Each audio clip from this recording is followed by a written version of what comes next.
台南有乡亲伫安平港钓鱼，结果钓到一尾超大尾的龙胆石斑，长有153公分，重有78公斤，有够重。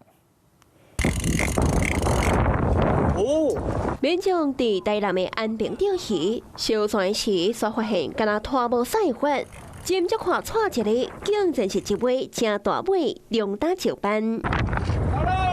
大家做伙出来，才将鱼仔钓起来。实在有影足大尾，又要含一个人比悬。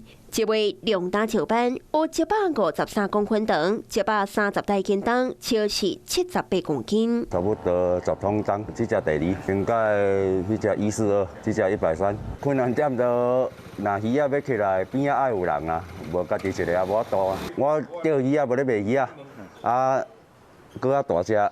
就拢太太，大概分分的。原来这已经不是头一届钓到这么大尾龙胆石斑，钓客分享真情，也捌钓过一尾，超是142.5大斤重。这届搁钓到这么大尾，是甲亲戚朋友做伙分享。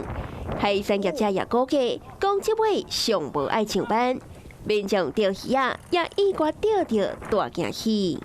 Hello， 我是张新文。想要抢先掌握最及时的新闻资讯吗？赶快订阅、按赞、开启小铃铛，锁定华视新闻 YouTube 频道。